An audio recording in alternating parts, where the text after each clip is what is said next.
नमस्कार मेरे प्यारे साथियों को एग्ज़ाम डेस्टिनेशन में आप सभी का हार्दिक स्वागत है दोस्तों। फ्रेंड्स, अपने सभी कॉम्पिटिटिव एग्जामिनेशंस के लिए फिजिक्स पोर्शन को पढ़ रहे थे और फिजिक्स पोर्शन के ऑप्टिक्स चैप्टर के 7 पार्ट हो चुके हैं कंटिन्यूटी। आई होप आप कंटिन्यूटी सभी चैप्टर्स को देख रहे हो। मैं आपको पूरा सिलेबस करवाने का प्रयास कर रहा हूँ। फिजिक्स जो अपना पोर्शन है, फिजिक्स के बाद में अपने केमिस्ट्री को स्टार्ट करेंगे, रसायन विज्ञान, उसके बाद में अपने बायोलॉजी कंप्लीट करेंगे। आई होप, आशा करता हूँ कि आपके एग्जामिनेशन से पहले आप सभी वीडियो को अच्छे से देख पाएँ और आपका पूरा का पूरा जनरल साइंस जीएस का जो पोर्शन है वो कंप्लीट हो जाएगा। ठीक है साथियों, बस आप साथ साथ नोट्स बनाते चले जाएं और चीज़ों को रिवाइज करते चले जाएं। ठीक है, जितना आपको करवाया जा रहा है NTPC, group D, SSC, Delhi police, SI, जितनी भी परीक्षाएं हैं, ठीक है, चाहे आपकी वो स्टेट लेवल की परीक्षा हो चाहे वो सेंट्रल लेवल की परीक्षा हो, सभी के अंदर आपका फिजिक्स, केमिस्ट्री, बायोलॉजी के पोर्शन में से शायद एक ही क्वेश्चन यहाँ से कोई बाहर जाए या ना जाए। ठीक है, 99.99% आपका मटेरियल एग्जामिनेशन के अंदर आने योग्य मटेरियल है, वो आपको करवाया जा रहा है। ठीक है, प्रयास यही रहेगा कि 100% आपको मैं लेकर चलूँ। ठीक है साथियों, बस आप साथ साथ में नोट्स बनाते चले जाएं, कंप्लीट अपनी तैयारी को प्रोसेस के अंदर रखें और लगातार साइंस का जो टॉपिक है, जितने भी आपके प्रीवियस टॉपिक हो चुके हैं, ठीक है, फिजिक्स के, उन सभी को रिवाइज करते चले जाएं। चलो साथियों, कल अपने रिफ्रैक्शन इफेक्ट के बारे में कुछ इंपॉर्टेंट फैक्ट पढ़े थे और साथ ही साथ अपने एक महत्वपूर्ण बिंदु पढ़ा था, अपवर्तनांक, रिफ्रैक्टिव इंडेक्स क्या होता है प्यारे साथियों, इसके बारे में अपने चर्चा कर ली थी। रिफ्रैक्टिव इंडेक्स के अंदर किन किन बातों की ज़्यादा इंपॉर्टेंस है वो अपने पढ़ लिया था। रिफ्रैक्टिव इंडेक्स किस पर डिपेंड करता है, इसके माध्यम से क्या अपने अपवर्तन प्रभाव के अंदर निर्धारित कर सकते हैं, ये चीज़ें पढ़ ली थी। साथ ही साथ कल अपने अलग अलग माध्यमों के अलग अलग रिफ्रैक्टिव इंडेक्स ज्ञात किए थे और उसको एक सारणी के माध्यम से समझने का प्रयास किया था प्यारे साथियों। आज अपने क्या पढ़ेंगे उसको ध्यान दीजिए। देखिए, कल मैंने आपको बताया कि जो आपका रिफ्रैक्शन है, अपवर्तन जो है, यह प्रकाश का एक ऐसा फिनोमिना है, एक ऐसा प्रभाव है जिसके कारण क्या होता है, तारों का टिमटिमाना, ट्विंकलिंग ऑफ स्टार जो हैं वो इसी प्रभाव के कारण होती हैं। किसी भी जल से भरे हुए पात्र के अंदर कोई सिक्का पड़ा है, उस सिक्के की जो वास्तविक गहराई है वो आभासी नजर आती है, अर्थात सिक्का थोड़ा ऊपर उठा हुआ दिखाई देता है। ये चीज़ आपको मैं बाय प्रैक्टिकली आज इस चीज़ को बताने लग रहा हूँ। ठीक है, तो ये छोटे छोटे अनुप्रयोग थे, एप्लीकेशंस थी किसकी, अपवर्तन की। अभी जो अपने पढ़ेंगे उसको ध्यान दीजिए। आज अपने पढ़ेंगे क्रांतिक कोण, क्रिटिकल एंगल। क्रांतिक कोण, क्रांतिक कोण के बारे में समझिए। इसको CA, क्रिटिकल एंगल के नाम से जाना जाता है। सर क्रांतिक कोण, सर कोण तो बेसिकली अपने को पता, आप मैथमेटिक्स के अंदर पढ़ते हो कि कोण का मतलब क्या होता है। सर कोण, एंगल, ठीक है, एंगल को थीटा से रिप्रेजेंट करते हो। थीटा क्या होता है, आर्क अपॉन में रेडियस। मैथ के अकॉर्डिंग आप पढ़ते हो कि चाप बटा त्रिज्या होती है। सर यूज कैसे होता है एंगल का, कैसे पता चलता है कि कोण बन रहा है, तो आपने कहा किसी एक कॉमन पॉइंट पर, किसी एक उभयनिष्ठ बिंदु पर कोई दो किरणें या दो लाइंस, दो रेखाएं आपस में टच करती हैं, बाइसेक्ट करती हैं, वहां उन दोनों के मध्य काटा हुआ चाप एक कोण को निर्धारित करता है, ऐसे कोण बनता है। सर कोण तो पता चल गया कैसे बनता है। सर क्रांतिक कोण का मतलब क्या, क्रिटिकल एंगल्स क्यों कहा गया, क्रिटिकल का मतलब क्या, कोई कंडीशन क्रिटिकल की यहाँ बात की जा रही है, बिल्कुल की जा रही है। क्रिटिकल का मतलब होता है गंभीर अवस्था। सर कैसी गंभीर अवस्था, परावर्तन प्रभाव के अंदर कोई गंभीर अवस्था के अंदर कोई कोण बन रहा होगा, इसीलिए तो इसको क्रिटिकल एंगल का नाम दिया गया। बिल्कुल, चलो पढ़ते हैं अपने कि क्रांतिक कोण बनता कैसे है। ठीक है, इसका फॉर्मूला क्या होता है, इसके आधार पर अलग अलग माध्यमों का, अलग अलग मटेरियल के अपने क्रांतिक कोण कैसे ज्ञात कर सकते हैं, इसको ध्यान में देते हैं। चलो, आपको मैंने बताई एक चीज़ कि प्रकाश की किरणें दो प्रकार से अपवर्तन करती हैं। एक तो माध्यम विरल के अंतर्गत करती हैं और एक माध्यम सघन के अंतर्गत करती हैं। अर्थात सर कैसी बात, ऐसी बात प्यारे साथियों कि प्रकाश का जो अपवर्तन है वो मुख्य रूप से दोनों माध्यमों पर निर्भर करता है कि यदि प्रकाश का अपवर्तन होगा तो किरण विरल से सघन में जारी होगी तब होगा, दूसरा केस, यदि प्रकाश का अपवर्तन होगा तो किरण सघन से विरल के अंदर जारी होगी तब होगा। ये दूसरा केस। चलो अपने क्या पढ़ते हैं उसको ध्यान दीजिए। सपोज दैट प्यारे साथियों, ये वाला जो नीचे वाला जो मीडियम है इसको अपने सघन मान लेते हैं, ठीक है। ये ओरिजिन पॉइंट, ये आपका सघन माध्यम है, डेंसर मीडियम है, ये आपका डेंसर मीडियम है। और ऊपर वाला बेसिकली क्या हो गया, विरल माध्यम, या इसको आप रेरर मीडियम भी कह सकते हो। ये दो बातें आपको समझ में आई होगी। अपने क्या पढ़ा था कि सघन माध्यम से, सघन माध्यम के रूप में आप यहाँ वाटर ले सकते हो पानी, और विरल माध्यम के रूप में यहाँ आप एयर ले सकते हो वायु।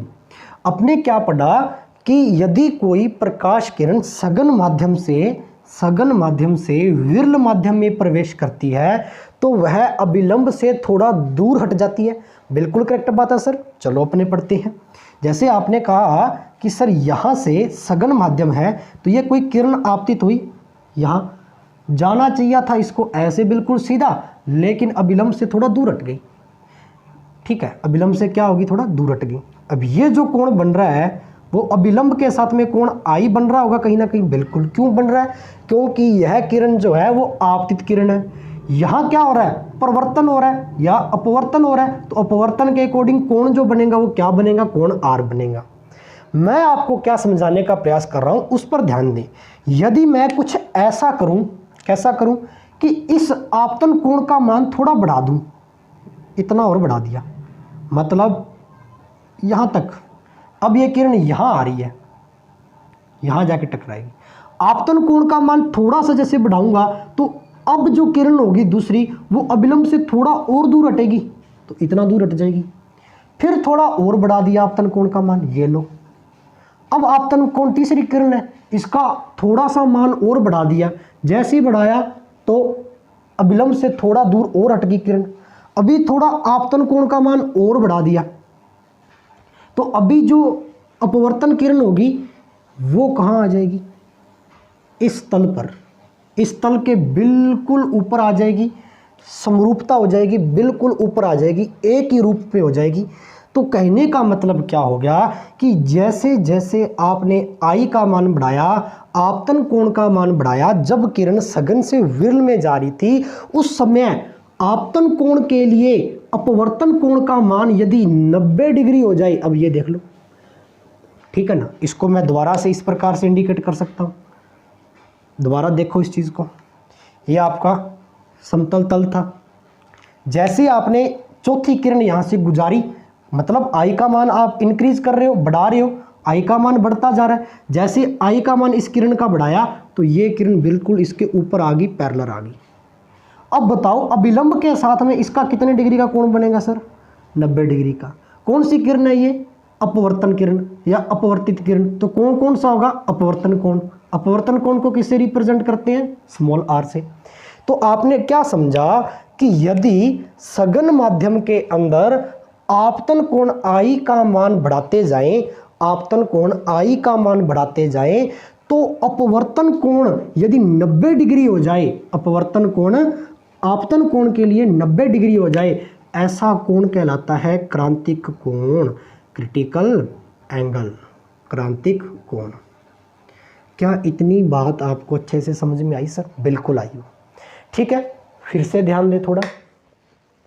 मैंने आपको क्या बताया कि यदि आई का मान बढ़ाते जाएं, तो आई का मान इंक्रीज किया तो आर का मान कितना हो जाएगा, 90 डिग्री। अर्थात ये जो किरण है, अपवर्तित किरण है, वो तल के बिल्कुल ऊपर आ जाएगी, तल पर आ जाएगी। तल का मतलब ये जो प्लेन सरफेस है, समतल पृष्ठ है, बिल्कुल इसके ऊपर आ जाएगी।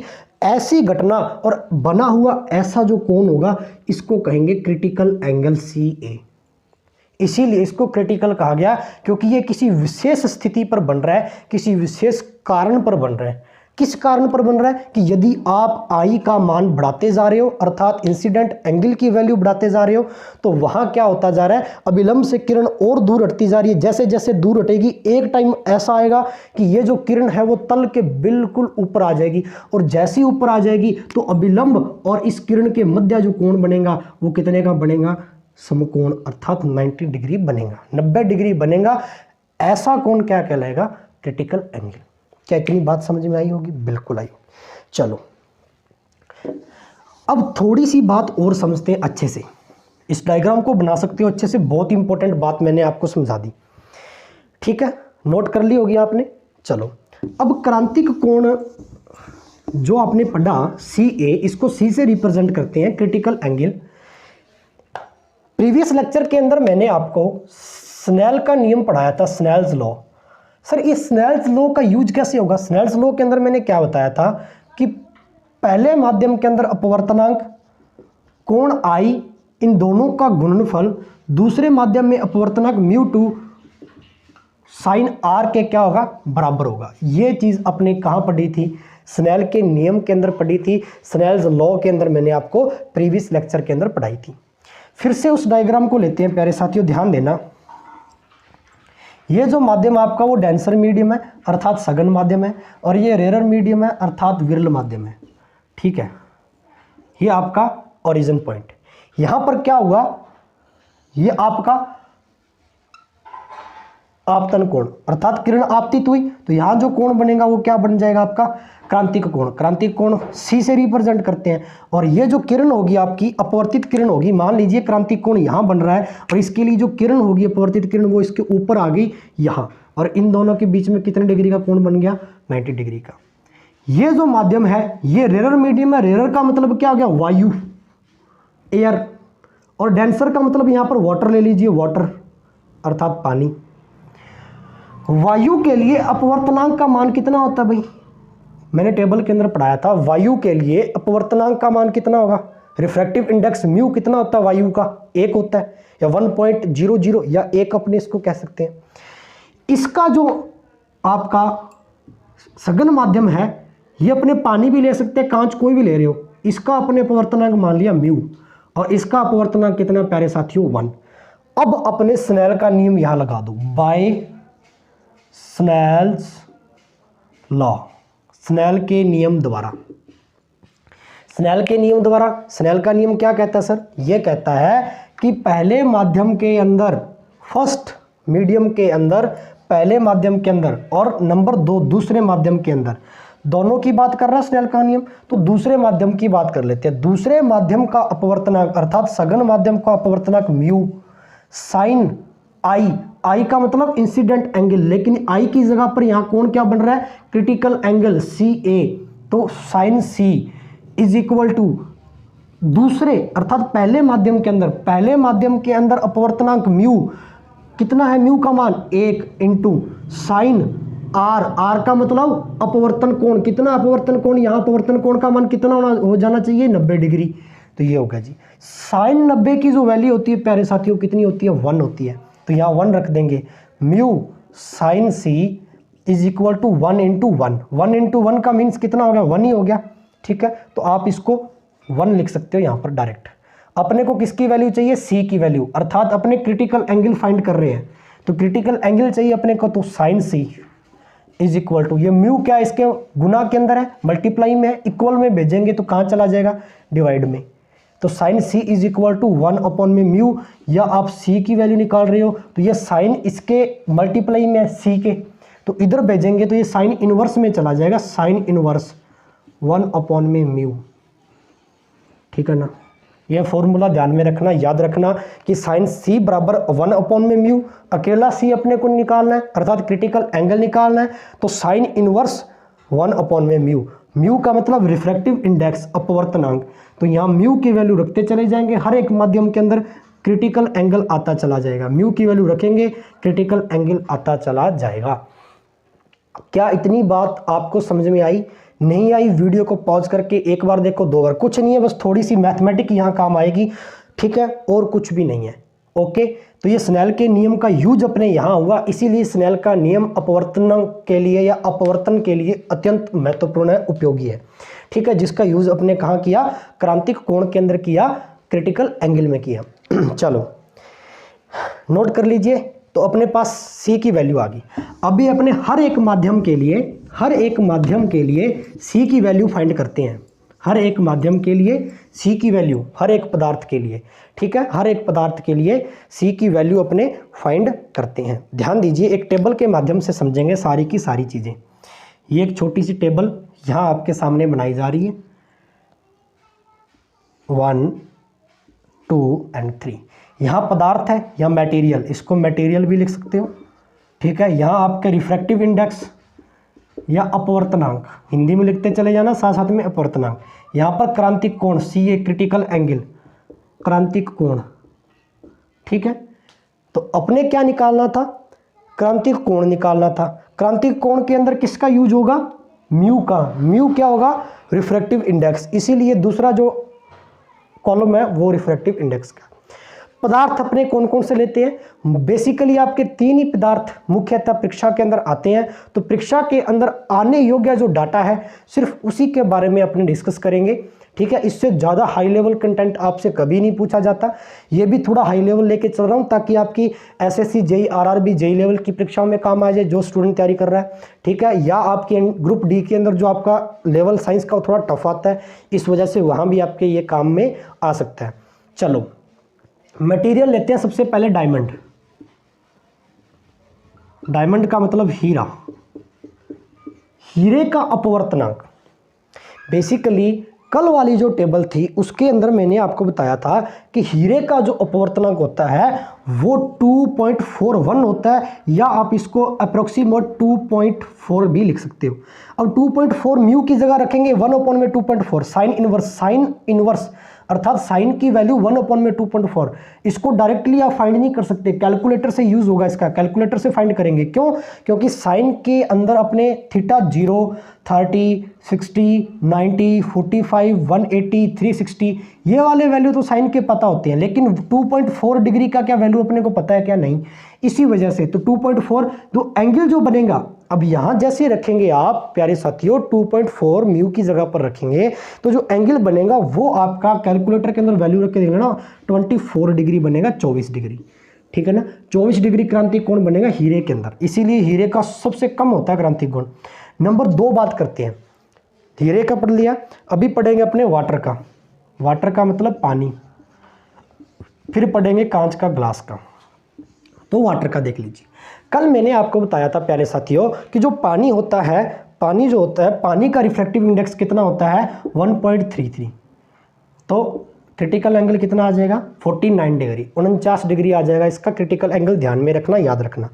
ग्लास, कांच का मैंने कल आपको रिफ्रैक्टिव इंडेक्स बताया था, डायरेक्टली याद कर लेना, 1.5 होता है या 1.5 से रिप्रेजेंट करते हो, और जो एंगल बनेगा वो 42 डिग्री का बनेगा, 42 डिग्री का एंगल बनेगा कांच के अंदर, ठीक है। तो कांच का जो क्रिटिकल एंगल होता है वो इतना होता है, पानी का होता है वो इतना होता है जी, ठीक है ना। तो ये बेसिकली आप इस टेबल को अच्छे से नोट कर लीजिए, वेरी इंपॉर्टेंट टेबल है, ध्यान में रखना, ठीक है। अत्यंत महत्वपूर्ण टेबल है, ध्यान में रखना, ओके। स्क्रीनशॉट ले लेना या इसको नोट कर लेना अपनी कॉपी के अंदर, ठीक है। फिर से मैं थोड़ी चीज़ रिवाइज कर देता हूँ। हीरा, हीरे का अपवर्तनांक कितना होता है 2.4, तो क्रांतिक कोण कितना आ गया 24। पानी का अपवर्तनांक कल ही बताया था 1.33, तो क्रांतिक कोण कितना आएगा 49। डायरेक्टली परीक्षा के अंदर क्रांतिक कोण की वैल्यू पूछी जाती है, ठीक है। ग्लास, कांच का 1.5 रिफ्रैक्टिव इंडेक्स होता है, तो क्रिटिकल एंगल कितना आएगा 42 डिग्री, अर्थात 42 डिग्री का कोण बनेगा, ठीक है ना। ये बात समझ में आई। सबसे कम क्रांतिक कोण किसका होता है ये भी पूछ लिया जाता है, तो हीरे का। इसी वजह से हीरा चमकता है, हीरा चमकता है, शाइनिंग करता है। डायमंड शाइनिंग क्यों करता है, इसका सबसे बड़ा रीज़न ये है क्योंकि इसका क्रिटिकल एंगल कम होता है। सर क्रिटिकल एंगल कम होता है, ये तो मैथमेटिकल फॉर्म होगी, बेसिकली साइंस की जो फॉर्म होगी। साइंटिफिक रीज़न क्या होगा इसका, वैज्ञानिक तथ्य क्या कहता है, वैज्ञानिक तथ्य कहता है हीरे का चमकना, इसका सबसे प्रमुख क्या कारण है, टोटल इंटरनल रिफ्लेक्शन अर्थात पूर्ण आंतरिक परावर्तन। चलो अब अपने टॉपिक पढ़ते हैं, पूर्ण आंतरिक परावर्तन। इसके बारे में समझते हैं सर पूर्ण आंतरिक परावर्तन होता क्या है, ठीक है, इसका यूज़ कैसे करते हैं, यह प्रकाश की एक कैसी घटना है, ठीक है। इसको पूर्ण आंतरिक परावर्तन क्यों कहा गया, सर ये कहीं परावर्तन की बात कर रहा है, बिल्कुल की जा रही है वही परावर्तन जो अपने प्रीवियस लेक्चरों के अंदर पढ़ा हुआ परावर्तन की घटना मैंने फर्स्ट लेक्चर के अंदर पढ़ाई थी आपको, रिफ्लेक्शन पढ़ाया था, परावर्तन पढ़ाया था, ठीक है। चलो देखो पूर्ण आंतरिक परावर्तन के बारे में बात करते हैं। पूर्ण आंतरिक परावर्तन, पूर्ण आंतरिक परावर्तन, total internal reflection, total internal reflection, TIR। पूर्ण आंतरिक परावर्तन के बारे में समझो प्यारे साथियों। मैंने आपको बताया अभी एक छोटी सी बात अपने पढ़ी थी, ठीक है। इस प्रकार का अपने एक डायग्राम बना लेते हैं। ये आपका प्लेन तल है, कोई प्लेन सतह है, ओरिजिन पॉइंट। ये माध्यम आपका है डेंसर या सघन माध्यम से आप इसको रिप्रेजेंट कर सकते हो, सघन माध्यम। ये रेरर मीडियम है, रेरर मीडियम, या आप इसको लिख सकते हो विरल माध्यम, विरल माध्यम, ठीक है। मैं आपको क्या पढ़ाने का प्रयास कर रहा हूं उस पर ध्यान दीजिए कि यदि कोई किरण प्रकाश की किरण सघन से विरल के अंदर जाती है तो वह अभिलंब से क्या हो जाती है, दूर हट जाती है। बार बार इस कंसेप्ट को मैंने आपको समझाया है। चलो, सघन से कोई किरण आई प्यारे साथियों, ये रही, ठीक है। सघन से कोई किरण आई, मान लीजिए ये जो आपका यहाँ कोण बन रहा है, ये किरण यहाँ चली गई समतल के प्लेन पार्ट पर, जहाँ आपका प्लेन है उसके पैरेलल, उसके समांतर, उसी के ऊपर से गुजर गई। अर्थात कोण कितने का बन गया, 90 डिग्री। अर्थात ये जो कोण होगा आपतन कोण, वो क्या होगा, सी का मतलब क्या होता है, क्रिटिकल एंगल। अब क्रिटिकल एंगल का यूज यहाँ होगा। फिर से समझो मैं क्या पढ़ाना चाह रहा हूँ कि कोई प्रकाश किरण, लिखते चले जाना, सघन से विरल में प्रवेश करती है। यदि क्रांतिक कोण का मान सी थोड़ा बढ़ा दें, क्रांतिक कोण का मान थोड़ा बढ़ा दें, क्रांतिक कोण सी है, यहाँ तक क्रांतिक कोण है, लेकिन इस क्रांतिक कोण से भी थोड़ा ज़्यादा कर दूं मान में, इस किरण का मान थोड़ा ज़्यादा कर दूं, तो सी का मान जैसे ही बढ़ाऊंगा तो किरण दूसरे माध्यम में जाने की बजाय पुनः उसी माध्यम के अंदर क्या हो जाएगी, परावर्तित हो जाएगी, उसी माध्यम में पुनः लौट जाएगी। प्रकाश की ऐसी घटना पूर्ण आंतरिक परावर्तन कहलाता है। पूर्ण का मतलब होता है पूरा, आंतरिक का मतलब होता है इंटरनल, अंदर, इसके अंदर पूरा परिवर्तन हो जाएगा अंदर। परावर्तन का मतलब मैंने पढ़ाया था कि किसी सतह पर कोई किरण आती है, टकराकर उसी माध्यम में लौट जाती है। ऐसी घटना क्या कहलाती है, प्रकाश का परावर्तन सर, ठीक है ना। फिर से समझो पूर्ण आंतरिक परावर्तन कैसे हुआ। जैसे इस किरण का मान मैंने थोड़ा बढ़ा दिया, ध्यान से समझना, सी की वैल्यू थोड़ी बढ़ा दी। अभी किरण कहाँ जा रही है, ये रही। जैसे ही मैंने सी की वैल्यू बढ़ा दी, मान लो सी वैल्यू यहाँ पर 30 थी, 30 डिग्री, थोड़ी बढ़ा दी, 40 कर दी, 10। जैसे ही यहाँ पर सी का मान बढ़ाया, क्रांतिक कोण का बढ़ाया, तो क्रांतिक कोण का मान बढ़ाते ही दूसरे माध्यम के अंदर किरण नहीं जाएगी, उसी माध्यम में लौट जाएगी। क्यों? क्योंकि सी तक क्रांतिक कोण जहाँ तक था वहाँ तक तो किरण यहाँ तक जा रही थी, ठीक है ना। अब क्या होगा, अब किरण अगर सी का मान बढ़ाएंगे तो ऑफिशियली बात है तो किरण यहां पर तो जाएगी नहीं, सी पर थोड़ा सा नीचे आके परावर्तित होगी। थोड़ा सी का मान और बढ़ाऊंगा, थोड़ा नीचे आके फिर से परावर्तित होगी, और सी का मान बढ़ाऊंगा तो यहां से परावर्तित होगी। जैसे जैसे सी का मान बढ़ाता जाऊंगा तो तल से थोड़ी थोड़ी नीचे चलती चली जाएगी किरण और परावर्तित होती जाएगी। तो यहां से बढ़ाया तो यहां परावर्तित होगी, फिर सी का मान यहां बढ़ाया, यहां परावर्तित होगी। तो पुनः उसी माध्यम में, उसी माध्यम का मतलब सघन माध्यम के अंदर, ठीक है, दूसरे माध्यम में नहीं गई, उसी माध्यम के अंदर क्या होती जा रही है, परावर्तित होती जा रही है। फिर से समझो, यदि क्रांतिक कोण सी ए का मान बढ़ाते जाएं तो सी का मान जैसे बढ़ाएंगे, सी का मान मतलब यहाँ आपतन कोण, ये आपतन है ना, आपतित हो रही किरण, इस आपतन कोण का मान जैसे बढ़ाएंगे, ठीक है ना, इस आपतन कोण आई का मान जैसे बढ़ाएंगे तो क्या हो जाएगा, क्रांतिक कोण का मान क्या हो जाएगा, आई से कम हो जाएगा। अर्थात 90 से यहाँ चली जाएगी किरण, ठीक है ना। तो परावर्तन हो जाएगा उसी माध्यम में। इसका मान बढ़ाते चले जाएं तो क्या हो जाएगा, उसी माध्यम में किरण का परावर्तन हो जाएगा, या किरण पुनः लौट जाएगी, उसी माध्यम में पुनः लौट जाएगी। ऐसी घटना क्या कहलाती है प्यारे साथियों, पूर्ण आंतरिक परावर्तन कहलाती है, टोटल इंटरनल रिफ्लेक्शन कहलाती है। क्या इतनी बात आई होप आपको समझ में आई होगी? बिल्कुल आई होगी सर। तो पहला नियम क्या कहता है पूर्ण आंतरिक परावर्तन का, कि जो किरण है वो denser medium to rarer medium, पहला नियम क्या कहता है कि जो TIR कब होगा, टोटल इंटरनल रिफ्लेक्शन कब होगा, जब किरण सघन से विरल में जाएगी। नंबर 2, दूसरी बात, दूसरा केस ये कहता है कि यदि आई का मान बड़ा होगा किससे, सी से, मतलब आपतन कोण का मान, ये वाला मान बढ़ता जा रहा है, बड़ा ही होगा, ऑफिशियली बात है, आई का मान बड़ा होगा किससे, सी से, ठीक है, ये सी या सी से बड़ा ही है ना, ये तो क्रांतिक कोण है सी, तो सी से बड़ा ही तो हो रहा है आई का मान, ठीक है ना, बड़ा हो रहा है तभी तो परावर्तित हो रही है किरण उसी माध्यम में, 90 से कम आ जाएगी किरण तो परावर्तित हो जाएगी, ठीक है ना। तो ये कंडीशन आपकी सेटिस्फाई होनी चाहिए। अगर ये दोनों रूल आपके सेटिस्फाई हो रहे हैं तो उस समय यह घटना होना तय है, बिल्कुल होगी, ठीक है प्यारे साथियों। इसको कहते हैं पूर्ण आंतरिक परावर्तन, टोटल इंटरनल रिफ्लेक्शन। चलो, पूर्ण आंतरिक परावर्तन को अपने अच्छे से समझ लिया कि ये होता क्या है बेसिकली। अब पूर्ण आंतरिक परावर्तन पर कुछ घटनाएं हैं, इनको अच्छे से पढ़ लेते हैं। सर कौन कौन सी घटनाएं हैं? जैसे कि मैंने अभी आपको बताया हीरे का चमकना, ठीक है। सबसे पहले शाइनिंग ऑफ डायमंड, हीरे का चमकना। सर ये कैसे पॉसिबल है? हीरा चमकता है तो आपने तो बताया था इसीलिए चमकता है क्योंकि इसका 42 होता है क्रिटिकल एंगल। अब क्रिटिकल एंगल कम है, ये तो कारण हो गया मैथमेटिकल फॉर्म के अंदर कि इसका क्रिटिकल एंगल 24 डिग्री है, सबसे कम है, इस वजह से चमकता है। चमकता है क्यों? चलो इसको एक छोटे से डायग्राम के द्वारा समझते हैं।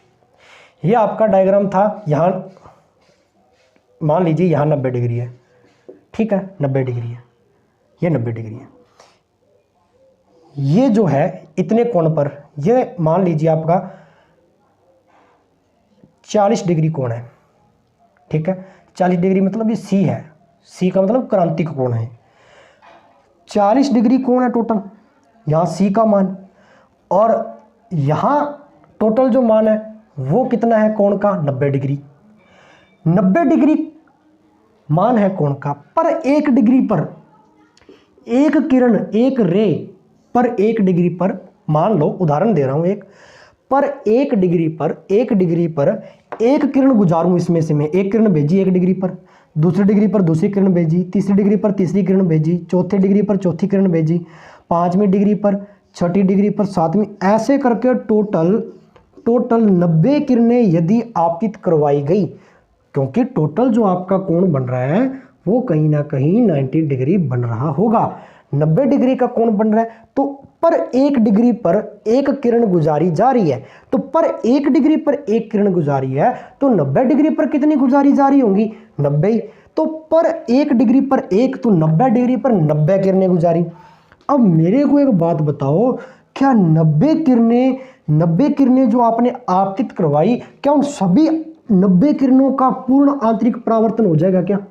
क्या वो सारी की सारी 90 किरणें हैं वापस पुनः उसी माध्यम के अंदर लौट जाएंगी क्या ऐसे करके?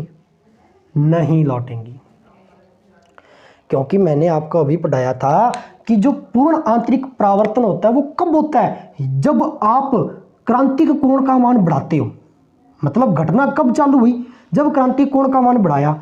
जब क्रांतिक कोण का मान बढ़ाया नहीं था, जब सी अपना इतना था, यहां से लेकर यहां तक सी का मान था, तब तो परावर्तन हो ही नहीं रहा था, तब तो किरण है वो यहां से गुजर रही थी इसके पैरेलल, अर्थात 90 डिग्री का कोण बना रही थी विलंब से।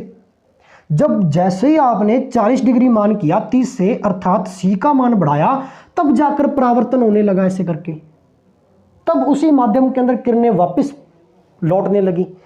तो जब आपका यहां से यहां तक सी का मान था ये 40 डिग्री, तो 40 डिग्री के अंतर्गत मतलब इतने मान पर तो आपका परावर्तन होगा नहीं, इतने मान पर तो किरणें यहीं निकल जाएंगी ऐसे ऐसे करके, ठीक है, उसी माध्यम में लौटेंगे नहीं। इसके बाद 40 के बाद तो 90 था टोटल, ठीक है, तो 40 किरणें तो परावर्तित नहीं होंगी। क्यों नहीं होंगी? क्योंकि सी के मान बढ़ाने के बाद में परावर्तन होगा। कौन सा? पूर्णांतरिक परावर्तन। तो 90 में से 40 कम कर दिए, टोटल किरणें कितनी बच गई? 50। अब ये जो 50 किरणें बच गई उनका यहां परावर्तन होगा, उनका ये परावर्तन होगा यहां, ठीक है। क्या पूरी बात समझ में आई?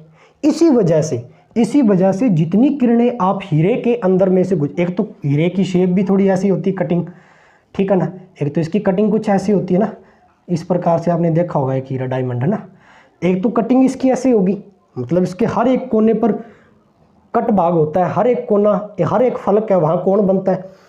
नंबर 2 बात, कटिंग प्लस जब इसमें से प्रकाश किरण गुजरती है तो इस बिहेवियर पर गुजरती है कि जितनी प्रकाश किरणें गुजारेंगे उन सभी किरणों का TIR नहीं होता, पूर्ण आंतरिक परावर्तन नहीं होता, उसमें से कुछ किरणों का पूर्ण आंतरिक परावर्तन होता है, जिस वजह से ये अपने को चमकता दिखाई देता है, जिस वजह से दूर से देखने पर लगता है कि ये शाइनिंग कर रहा है, शाइनिंग कर रहा है, ठीक है ना। आधी आधी किरणों का यहाँ परावर्तन होता है, आधी आधी किरणें अपने पर वापस आंख पर लौट आती हैं, जैसे हीरे पर टकराई परावर्तन हुआ पुनः अपनी आंख पर आ गई, ठीक है ना। तो जितनी किरणें गई थी उतनी नहीं आती, कुछ एक लौट कर आ जाती है, ठीक है ना। और जो कुछ एक लौट कर आती है वो अपने को शो करवाती है कि हीरा चमकता हुआ दिखाई दे रहा है, ये आंख पर पड़ी और अपने को दिखाई दे देगा कि हीरा चमकता हुआ दिखाई दे रहा है। इस वजह से मैंने आपको उदाहरण समझाने का प्रयास किया, क्या आपको समझ में आया? आई होप आपको समझ में आया होगा।